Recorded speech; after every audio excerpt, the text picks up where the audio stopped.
As we've been reporting this morning, speculation is mounting that Nationals leader Michael McCormack faces a potential challenge from former leader Barnaby Joyce as early as this morning. Nationals MP and frontbencher Darren Chester joins us now from Parliament House. Darren Chester, do you know what's going on? Well, great to join you, Michael. And there's two very important words in your introduction. That was speculation and potential. I mean, there's a lot of speculation. It often happens in this place. I've obviously read the speculation. I've heard the speculation. I don't think there's even going to be a spill motion today, and nor should there be. I think Michael McCormack is doing a very good job for our country, for regional Australia, in difficult circumstances. And, you know, as I travel around my electorate, I was back in Gippsland yesterday. The recovery from the floods and storms are underway. That's what people are talking to me about. We had the Australian Defence Force on the ground yesterday, and we've got some big issues we're trying to deal with in my community and right across regional Australia. And quite frankly, Michael, I actually think regional Australians more generally, are tired of this bull dust. They want us absolutely focused on them, on the issues that matter to them. And so, look, I think Michael will continue in his role throughout the day and lead us to the next election. OK, but clearly some of your colleagues are feeding this speculation and creating, in your view, or feeding into this bull dust. So what do you say to them? Well, Michael, there's always a bit of mischief making in Canberra, and it seems to happen more towards the end of a long sitting period. I don't know how you're feeling right now, but after lockdowns, after drought, bushfires and floods, there's a few grumpy people around Australia, and I can understand that. There's a few grumpy people in Canberra. Barnaby Joyce, one of those grumpy people in your view? Mate, I'm not going to do a running commentary on my colleagues. I'm saying there's a few grumpy Australians right now. I know I've been getting a bit grumpy lately too with things like, you know, lockdowns and how we help the recovery get underway. And we've got to be confident. We've got to be optimistic. We've got to keep working together. And that's a message, I guess, for me to all Australians, but also a message to my party room. We've got to, you know, keep trying to find ways to work together on these difficult issues. I understand there's going to be times we don't agree with each other. That happens in politics.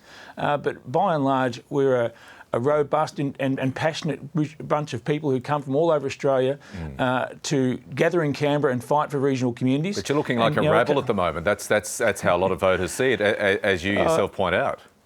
Well, actually, I'm not sure I use the exact word you've just used, Michael. I'm just suggesting that... Well, it's my word. You do look like a rabble, don't you?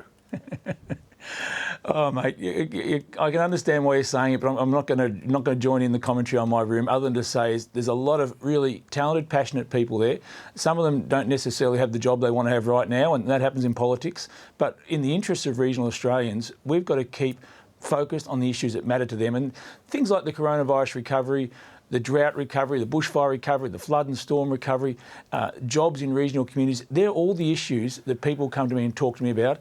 When we're doing that as Nationals, when we're hunting together, fighting alongside each other to deliver for regional communities, that's when we're at our best. I'm confident we can get there again. And look, over the weekend, Michael, there was a lot of commentary from anonymous sources and speculation, as you say. I accept that. But hardly anyone was actually saying anything on the record or anything negative about the party itself. So we just need to focus on the things that really matter to regional communities. Would it be bad for the party if Barnaby Joyce became leader again, in your view? Well, Michael, it's bad for the party to be having conversations about leadership changes in the middle of a global pandemic. That's all I'm saying. What I'm saying is Michael McCormack has had the job for 3 years now. He's won the job 3 times in the party room when we've had ballots. So I expect him to continue in that role all the way to the next election. And I think we'll do really well at next election. We've got a good story to tell. OK, we've been casting out for viewer comments on this morning. I'll finish with this one from Charlene in Geelong in Victoria. I think Darren Chester would be their best choice for leader. He makes far too much sense, though, which means they'd never allow it. So you got one vote out there at least. Oh, Charlene, I love you dearly, and my mum's got to stop using those pseudonyms. You said it. Darren Chester, thank you, and we all wait to see what emerges from that party room meeting this morning. All the best, guys. Thank you.